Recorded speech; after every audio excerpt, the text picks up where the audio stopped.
I had an elderly woman who was visually impaired, feeding her 3 black labs on her porch. She only remembered having 2, and she was feeding a black bear, small black bear.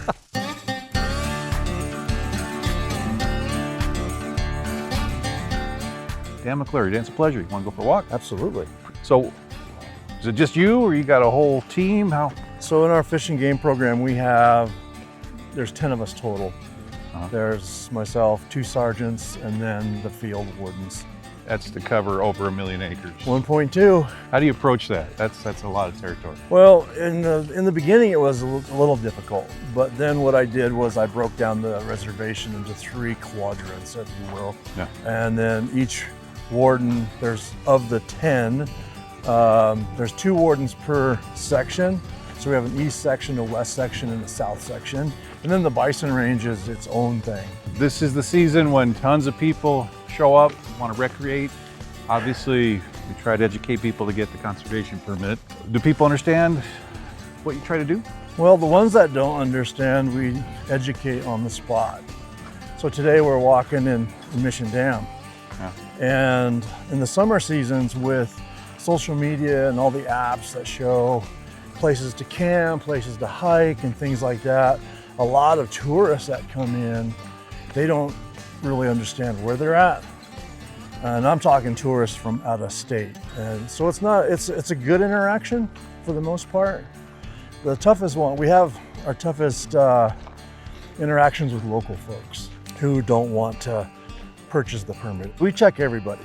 Yeah. Even our own enrolled members. We have a lot of people that had moved to the reservation after COVID, and a lot of tribal members from other tribes move here as well.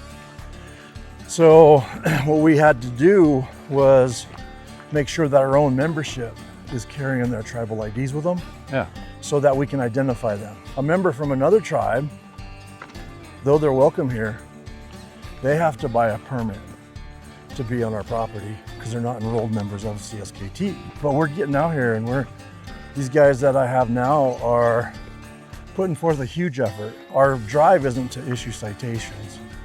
Our drive is to educate people that knowing where they're at.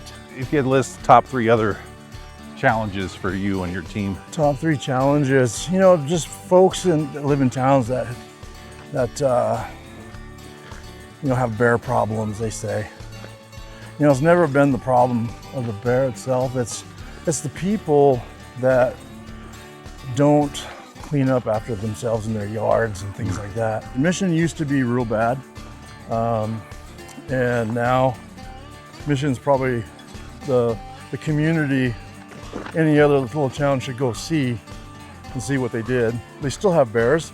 You're gonna have bears when you have a creek running through your town. You're backed up by a huge team at NRD, biologists, wildlife experts. Do you consult with them? Yes, just about on everything. We had a CWD report, and we assisted them with harvesting additional animals in that area to determine a hot zone, develop that, and now we routinely, every day, just random draw, we'll pick up a roadkill, for example, and pull the lymph nodes out and have it tested to see if we can locate CWD elsewhere. So when should people call you guys looking for the game wardens? What's your lane that best applies?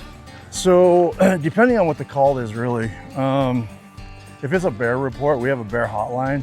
For us, if it's emergency, say a bear's knocking on your door of your house. I've seen it. Then you would dial tribal police at 406-675-4700. Yep.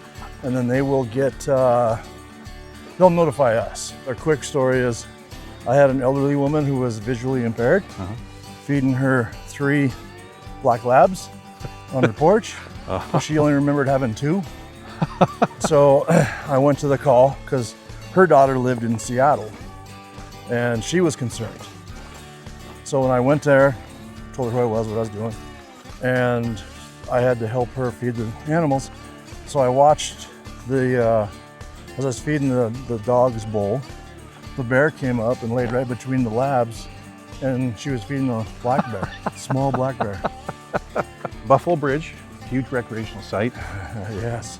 I hear people ask, can they go off-road? So not only Buffalo Bridge, but Buffalo Bridge seems to be our focus point, and because of the damage that's happening there. Yeah. And so it is illegal to off-road anywhere on the reservation, including Buffalo Bridge. But when you go down to Buffalo Bridge, you can't even identify the main road anymore. How bad is the off-road problem? It used to be real bad, but it's getting a little better. Obviously, you'll never end it, right? It'll always happen. Yeah. Young kids usually are the ones who do it most, just because they don't read the signs or just refuse to follow direction. I knew everything when I was 18. So did I. Got progressively less smart the older I got. Exactly. I appreciate all the calls and the people that buy the permits and that are out here enjoying our properties, because I think it should be enjoyed by all. But you buy that permit and you follow the regulations, and you have a great piece of property to enjoy. And as I understand it, the system changed this year, so it threw off a lot of folks who don't like the technology. So it's online only.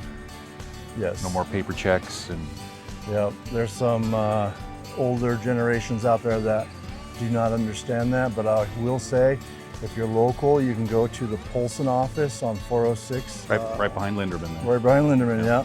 6th Avenue East. And Chris McDonald there will help you wade through the mud to get to what you need. I'm gonna let you go, carry on. I'm probably keeping from duty, but thank you very much. Yeah, no problem. Thanks for asking me. You bet. Well, there you go. Who keeps us safe? Who keeps the bears away? Who keeps the people where they should be? Tribal Game Wardens. It's Rob McDonald, Walks with CSKT.